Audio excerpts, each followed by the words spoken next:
Tere päevast ja alustame pressikonverentsiga.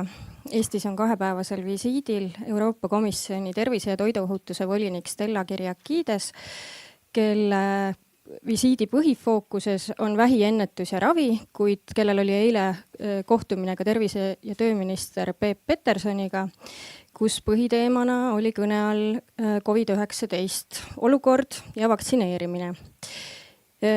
Meie pressikonverents toimub 2 keeles, volinik räägib inglise keeles, minister räägib eesti keeles ja ülekandes on meil eestikeelne kirjutustõlge. Ja alustuseks ma annaksingi siis sõna volinik Stella Kyriakidesele. Palun.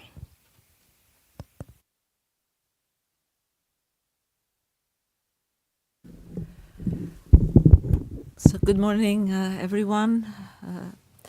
Ladies and gentlemen, first of all, let me begin by thanking Minister Peterson for inviting me to Estonia and for having a very constructive discussion on many shared priorities that we have together yesterday.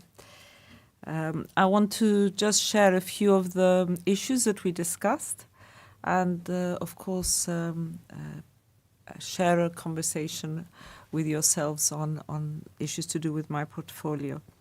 I want to start by saying that yesterday we visited the North Estonia Medical Center, and there I had the opportunity to witness the dedication and the professionalism of the staff working in the center, but also where I was moved by the many personal stories of the cancer patients I met.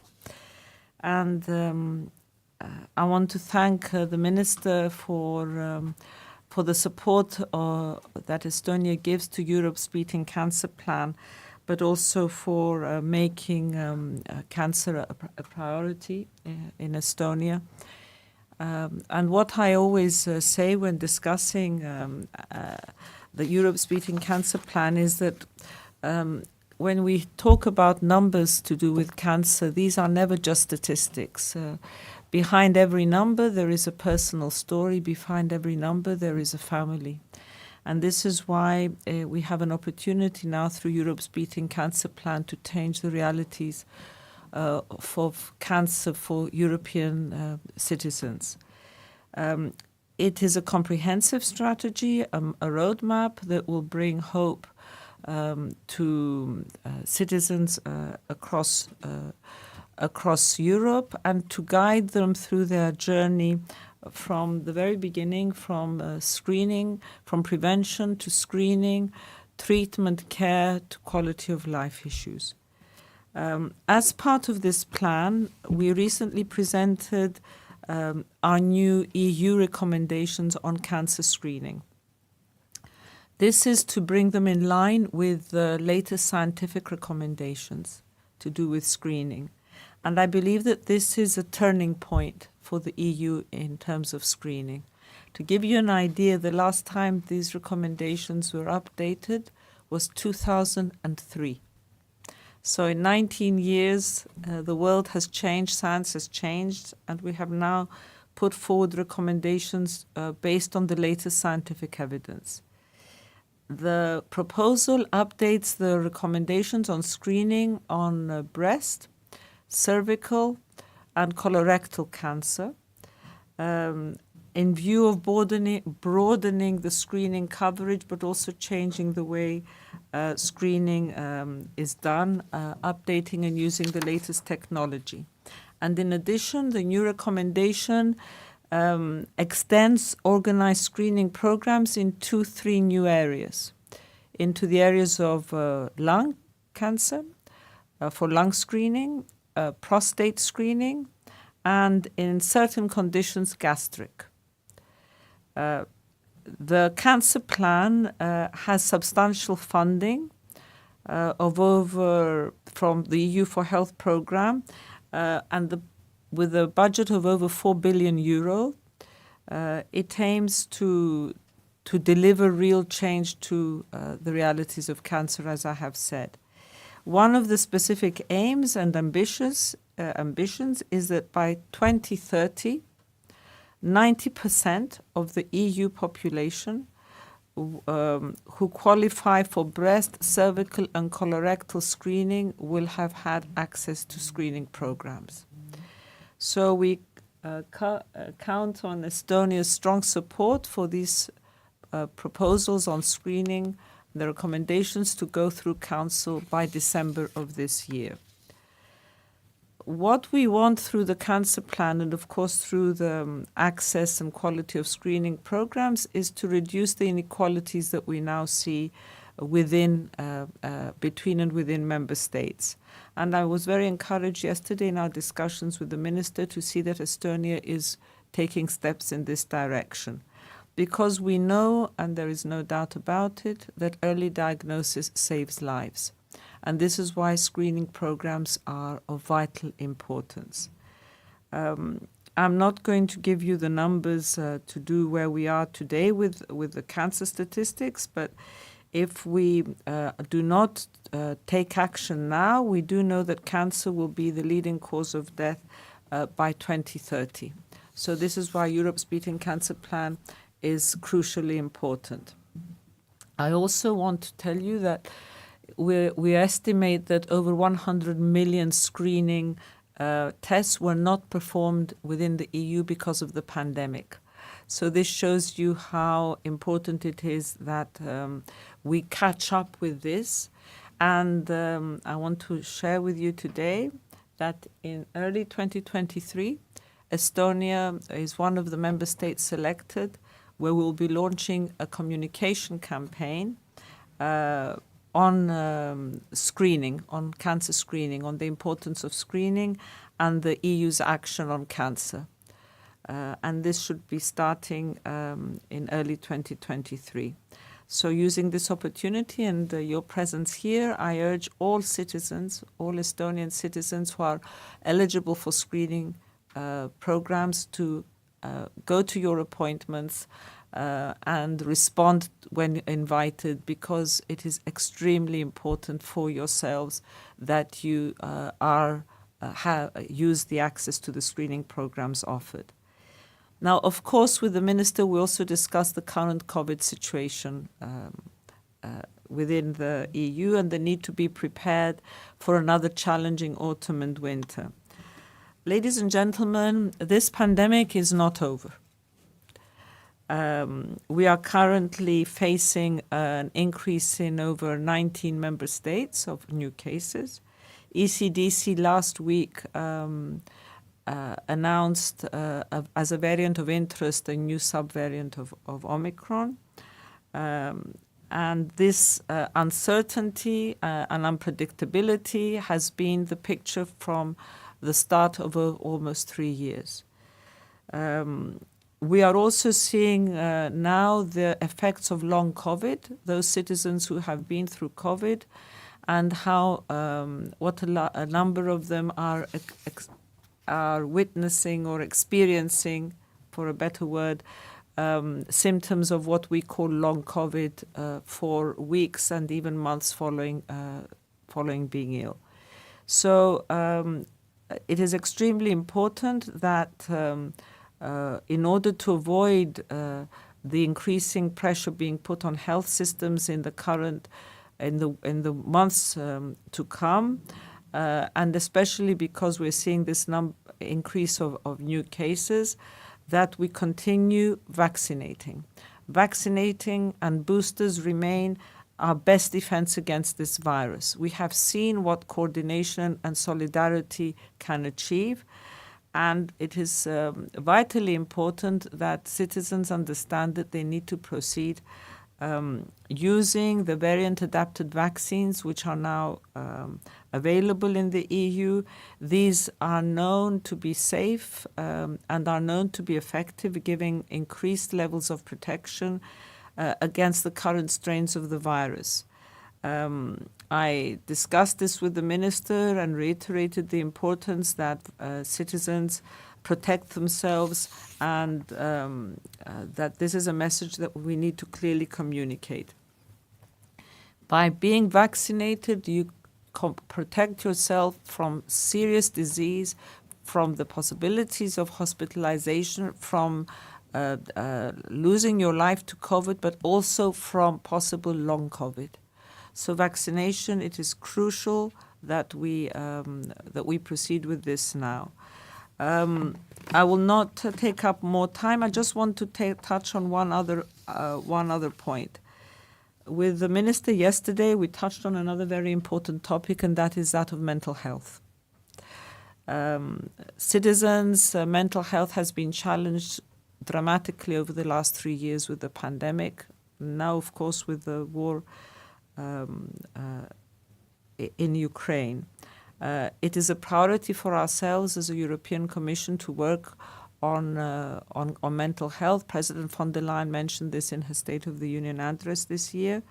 There are many mental health challenges citizens are facing, including those of anxiety, of depression, issues to do with loneliness. And we discussed this, and we as a European Commission are already looking how we can have this comprehensive approach to mental health, which we'll be presenting in the summer of 2023. I will stop here. Minister, thank you again for your hospitality and for the openness and the very constructive discussions we have had. Thank you, Commissioner. And nüüd on sõna tervise- ja tööminister Peep Petersonil. Nii, sain selle väärtusliku mikrofoni sisse lülitatud.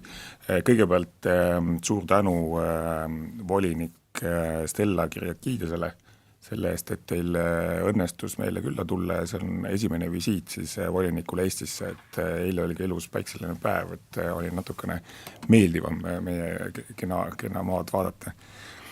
Kõigepealt siis jah, meil olid 3 haigusteemat üleval. Alustasime COVIDist ja COVIDiga on tõsi see, et inimeste ohutunne on maas. Iga kord, kui kusagil tuleb üks uudis, näiteks, et haiglad on läinud järgmisse seisukorda, siis tõuseb ka vaktsineerimine, aga vaktsineerimine ei tohi sõltuda sellest, et kas hetkel on ohtlik, vaid ta peab lähtuma sellest, et nii gripp kui COVID on ohtlikud ja selleks, et vältida surmasid, raskeid haiguskulgusid ja seda sama pikka COVIDit, ehk siis COVIDi järelmõjusid, tuleb täna ikkagi kõigil mõistlikel inimestel käia ennast vaktsineerida, eriti 60+ inimestel ja meie pingutused Eestis ongi suunatud pigem sinna 60+ inimeste poole. Seal ei piisa ainult esimesest teisest, vaid tegelikult tuleb teha ka ära vajalikud tõhustusdoosid. Täna on meil tõhustusdoosid olemas ka spetsiaalsed omikroni tüübile ja kuigi nad võib-olla omikroni leidub ka mitut tõugu, siis igal juhul omikroni spetsiifiline on pisut parem kui need tavalised COVID-i vaktsiinid. Aga kõik algab tavalisest COVID-i vaktsiinist ja siis läheb edasi selle spetsialiseeritud omikroni tõu peale. Nii et kes iganes vaatab ja kuuleb praegu, kindlasti pange oma vanematele ja siis juba endale ka see COVID-i vaktsiini aeg ja võtke siis juurde kohe gripi vaktsiin ka, sest gripi puhul on põhjust karta, et see gripi hooaeg tuleb, kui see gripp tuleb, siis ta tuleb raskemini kui muidu, sest meil on tekkinud paariaastane paus ja meie kehad immuunsüsteemid ei tunne grippi, ei oma nii head vastupanu gripi siis viirusele. Nüüd, millest me veel rääkisime eile, et ütlesin, et 10 Euroopa Liidu riiki on pöördumas voliniku poole kirjalikult ja teemaks see, mida me rääkisime ka terviseministrite mitteametlikul kohtumisel Prahas, ehk siis see puudutab siis vaktsiinide ülelaekumist kõikidesse liikmesriikidesse. Meil on praegusel hetkel tekkinud ladudes ummik. Me ei jõua nii palju vaktsineerida, kui firmad, ettevõtted ja lepingud meile neid tarneid sisse toovad. Ja siin on siis tõesti, kuna meil läbirääkimised on peetud Euroopa Komisjoni kaudu, siis veel kord rõhutame, et meil on vaja pausi, et meil mahuksid kõik kõik vaktsiinid külmikutesse ja kus on vaja natuke pikendada, kus on vaja saada siis paremaid kokkuleppeid vaktsiinide annetamiseks, et kõik need asjad on meil siis koos ühiselt ka laua peal.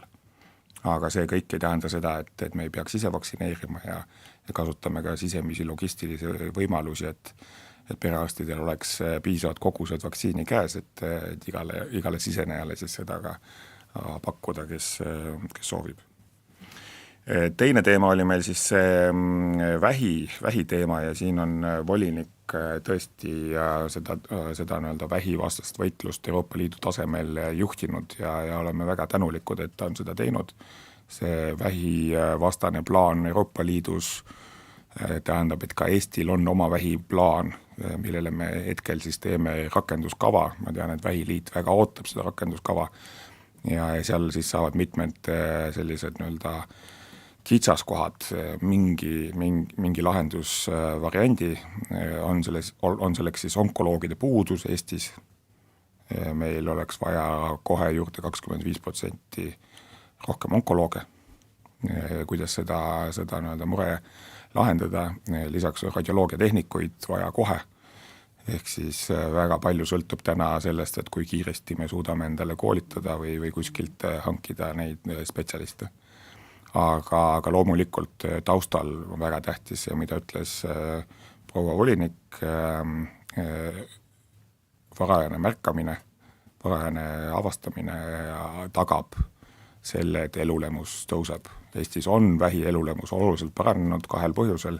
Esiteks parem ravi, kompleksne ravi siis väga tugevates keskustes Tallinnas ja Tartus, aga veel rohkem on olnud abi sellest, et me oleme tõesti sõeluuringuid aktiivselt teinud ja sealt varakult jõudnud nende nii-öelda avastusteni. Eilegi nägime PERHis ühte patsienti, kes oli jõudnud just sõeluuringu kaudu siis selle biopsiani ja läbivaatusele, nii et on põhjust uskuda, et kui ei oleks olnud sõeluuringuid, võib-olla oleks tema elu olnud ohus. Me väga loodame, et see hetkel siis nii ei ole. Ja taustale veel nii palju, et ka need nii-öelda põhilised riskifaktorid tuleb üle korrata, et inimesed oleksid need täpselt teada. Suitsetamine on läinud alla, suitsetamine on siis peamine kopsuvähi nagu riskifaktor. See on oluliselt alla läinud, aga mitte kõikides gruppides. Me näeme, et kõrgharitud naised suitsetavad natukene rohkem kui nagu on grupid, kus ei ole piisavalt alla läinud. See on üks pool ja sinna taustale tuleb ka see, et me uurime siis ka kõiki nikotiinitooteid, kaasa arvatud see, mida Peterson ise pruugib jutkuvalt. Et ka nende osas tegelikult ennetuskava võiks olemas olla. Mis siis veel riskifaktoritest läks meil tublisti alla alkoholi tarbimine, kuid nüüd viimased 2 aastat on ta taas tõusuteel. Oleme alkoholi kauplustes peitnud, oleme tõstnud hinda, hind on nüüd, hetkel on aktsiisid maas, aga praegusel valitsusel ka puudub plaan seda nii-öelda hinda tõstma hakata. Võib-olla tulevikus tuleb selle juurde tagasi tulla. Et alkohol on tegelikult kantserogeen ja siin ei ole olemas ohutut kogust. Et need jutud, et jooge klaas veini iga päev ja see on ohutu, ei ole, see on kantserogeen ja see põhjustab vähki. Ja 3. teema on siis ülekaalulisus. Siin kahjuks Eesti läheb halvasti, just meestel ülekaalulisus kasvab. Et kõik liikumisentusiastid, palun võtke kaasa oma sugulased, tõmmake nad kaasa. Meestel on teatud vöö ümbermõõt, kust alates vähirisk järsult tõuseb. Naistel on sellega natuke paremini, me oleme suutnud hoida kaalu. Vahepeal natuke vähem, natuke pisut rohkem, aga see joon sirgem. Aga meeste ülekaal kasvab ja sellega seoses ka vähirisk. Nii et vähem tubakat ja nikotiini, vähem alkoholi, rohkem liikumist. Nii, aga selle koha peal ma praegusel hetkel peatuks. Aitäh! Nüüd on võimalik küsida küsimusi saalist. Kui kellelgi on küsimusi, siis ma tulen teie juurde mikrofoniga ja öelge palun oma nimi, väljaanne ja kellele küsimus on suunatud.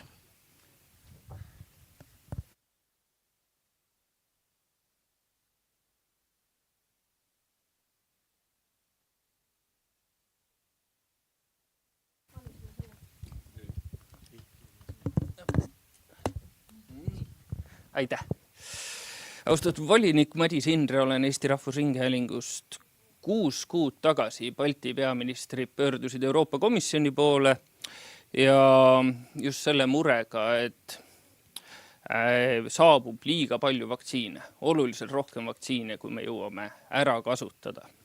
Probleem on jätkunud, näiteks septembris jõudis Eestisse üle 500 000 doosi koroonavaktsiine. Õnnestus meil kasutada sellest umbes 10 000 doosi. Mida te olete teinud alates kirja saamisest 6 kuud tagasi, et lepinguid meile sobivamaks rääkida? Et me ei saaks nii palju vaktsiine, me ei raiskaks vaktsiine ja teistpidi ka raha. Aitäh!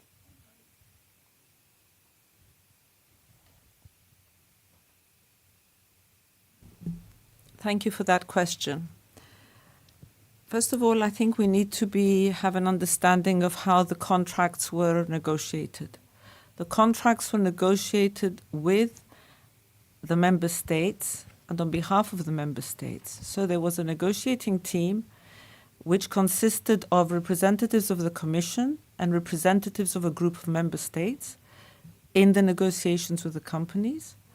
And then there was a steering board, or there is a steering board, with representatives of all the member states. And the steering board then had the opportunity to discuss all the contracts before they were agreed. And each member state had also the opportunity, if they so wanted, to opt out of any contract.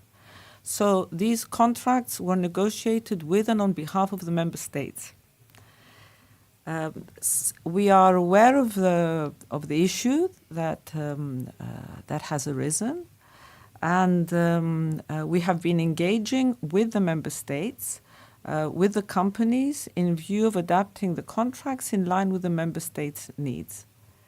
And thanks to our common efforts, member states and Commission, we have reached agreements with both BioNTech, Pfizer, and Moderna to amend the contracts so that vaccines that were scheduled to be delivered earlier in 2022 were to be delivered in the September and the last quarter of 2022.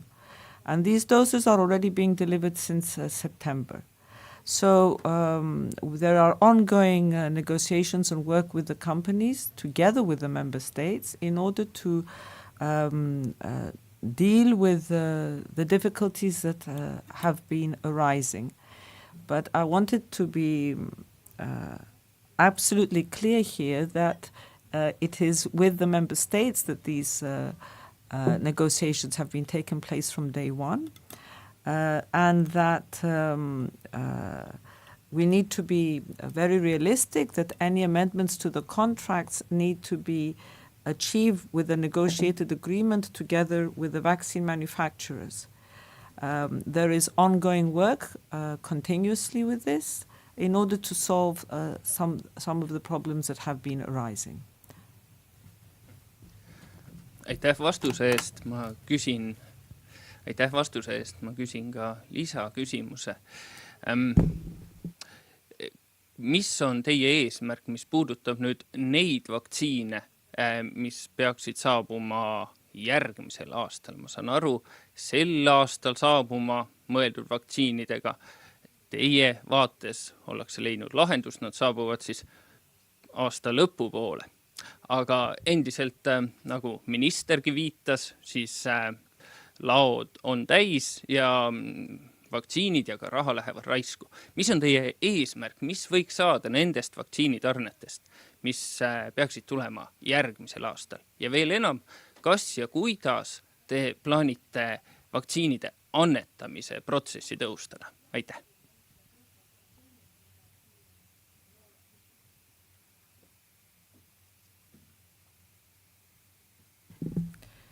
But there are several parts of your question, if I may say, and I thank you for it because I think it's extremely important.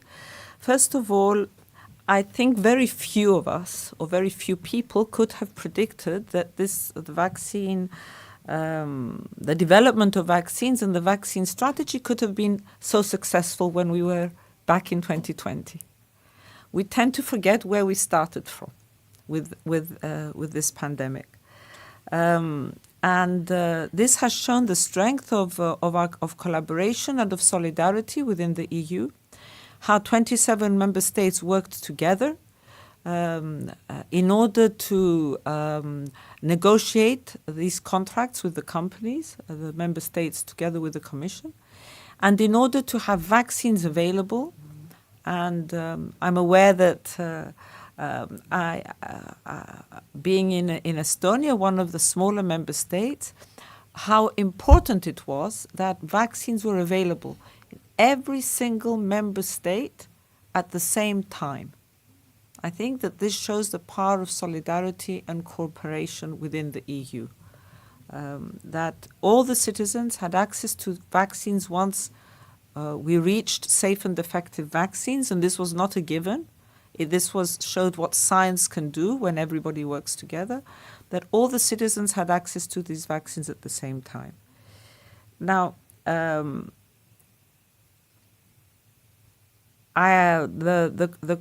member states with the Commission are and through HERA, the new authority we have set up, are continuously working with the companies in order to deal with issues as the one that you have raised. We are already looking at the issues of deliveries of 2023 to see how these can be adjusted 2023 to 2024. But ultimately, these are negotiations ongoing with the member states and the companies in order to try and alleviate some of the issues which have risen. And also, the companies are looking at solutions to support member states in the issues of storage. These are ongoing negotiations which are taking place with the companies. In terms of the global production, the European Union is the area in the world which has always supported the importance of global vaccination, of providing vaccines to third countries. Pandemic cannot be dealt with within your own closed borders. And for this, we work very closely with COVAX in order to ensure that we reach vaccines through donations through COVAX to other parts of the world. And this is work that needs to be ongoing. But I will urge one thing. Before we start discussing only the issues that we have now dealing with the member states and the Commission negotiating with the companies of how they can engage to adapt the contracts in line with the needs of member states. We still need to understand that we need vaccines and citizens need to be vaccinated. And let me remind us all of last year. When this time last year, we were having a very similar discussion, and then at the end of November, in one day, we had Omicron, and suddenly member states and everyone was scrambling to find vaccines and to get vaccination programs running again. So for ourselves, it is important to engage with the companies together with the member states to adapt the contracts in line with member state needs, but at the same time, for citizens to understand that we do have vaccines now available, adapted vaccines in all the member states, and they should proceed to be vaccinated because we do not know what will be the situation in a week or a month or 2 months from now. Thank you. Ma luban, et viimane küsimus. Hea volinik, teil on nüüd seda vaadet Eestisse ka väljast poolt ja ka teiste riikide kohta. Kas oma külaskäigu jooksul olete te saanud aru, miks võib Eesti olla üks kõige kehvemini vaktsineerimisega toime tulevaid riike Euroopas?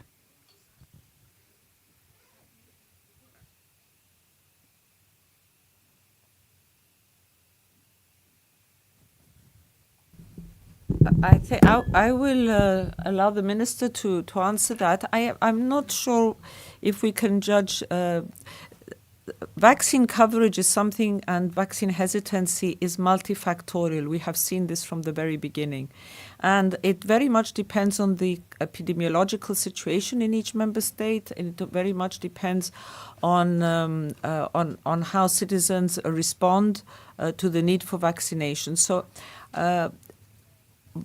our role and my role is to really speak always with using scientifically based information and reach every single citizen that I can who is hesitant, and many times I can understand why citizens have been hesitant. If I may, I remember in the 2021 when we first had the vaccines available, the hesitancy of pregnant women to be vaccinated. And I could understand that. And only if you work with science can you convince. So I went to the European Gynecological and Obstetric Society, and I asked them to join in a campaign together with us to give the right messages of why it was important that pregnant women should be vaccinated against COVID, and what the dangers were for themselves and their babies if they weren't. So I believe very much in having clear, coherent messages to citizens on why it is important to be vaccinated, because ultimately it's not vaccines that will save lives, it's the vaccinations. And if we cannot convince citizens to be vaccinated, we are not going to be able to move forward. So at a point now when numbers in 19 member states are going up, they have been going up for several weeks, we now have another subvariant which is of interest, but we have safe and effective vaccines adapted, available.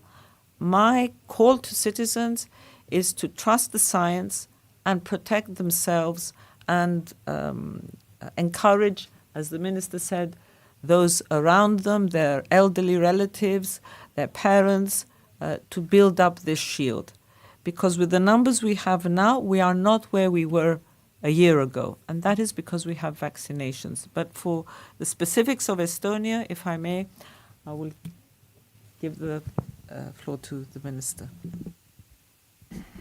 Ma võib-olla alustan sealt, et millised olid siis ootused vaktsiinide mõjule. Ja selgelt see vaktsiinide ootus oli see, et inimesed pääsevad haigestumisest ja ei ole nakkavad. Kas need olid teaduslikult põhjendatud, ei oska öelda. Et meil on kalduvus siis üle tähtsustada valget laeva, mis meid kõikidest hädadest päästab. Ja antud juhul siis selgus, et vaktsiinid ei ole päris valged laevad.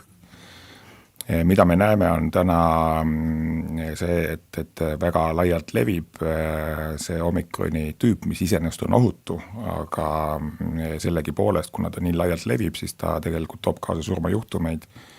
Ma selle nädala numbrit ei oska öelda, 2 nädalat varem, üks nädal oli 21 surmajuhtumit, eelmine nädal 16.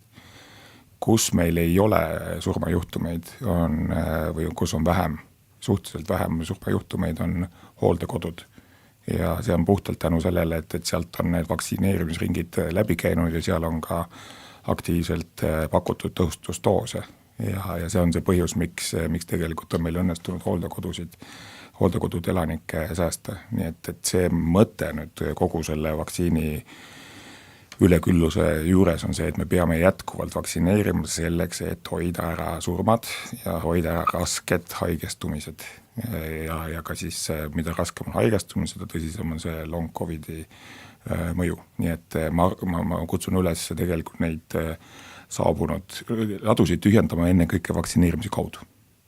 Et see on nagu kõige kavalam mõte ja teine mõte on siis see, mida me ka Prahas saime rääkida otse Pfizeri BioNTechi siis juhtidele ja saime rääkida ka otse siis, mul tuleb praegu suu peale, Modernale, kes olid teatud piirides valmis neid lepinguid nagu üle vaatama, aga ütlesid, et nad on investeerinud põhjalikult nendesse tehastesse, mida meie nõudel siis ehitati ja nad tahavad sealt nii palju läbi lasta kui võimalik. Et see kompromiss saab ilmselt olla see, et me osa sellest nii-öelda kahjust hüvitame, kui nad toodavad vähem, aga pigem me suunaksime siis selle nii-öelda säästu keskkonnahoidu. Et me ei tooda asju, mida me ei tarvita. Aga mis Eestit puudutab, siis meil on hetkel kahe koguse osas on meil juba need tähtajad hapud on nii, kas ma leian üldse 19 000 Novavaxi doosi ja 44 000 Pfizeri doosi.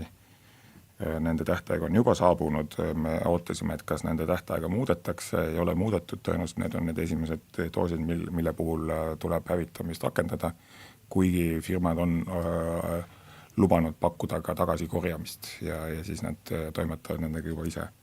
Aga mis on suurem probleem, on siis jaanuari lõpus 200 000 doosi. Sinna on veel natuke aega, aga see 200 000 tänase tempo juures tõenäoliselt ei kulu ära ja pigem oleks väga hea, kui me saaksime seda esimesel võimalusel annetada. Meie saatkonnad Aafrikas praktiliselt puuduvad, nii et Eestil oleks välisministeeriumi kaudu võimalik võib-olla Aasias, ma ei tea, Mongoolia ja muud India, sellised kohad nendesse kohtadesse meie vaktsiine pakkuda. Et see praegu minu poolt kõik.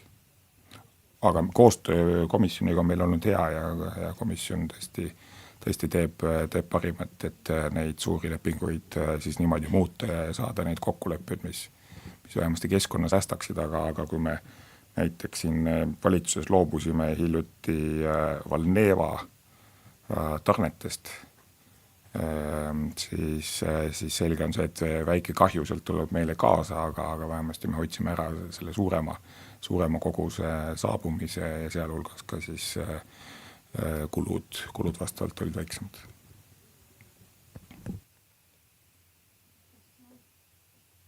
Kas meil saalis on veel küsimusi? Kui ei ole, siis aitäh kõnelejatele ja pressikonverents on lõppenud. Aitäh! Tore.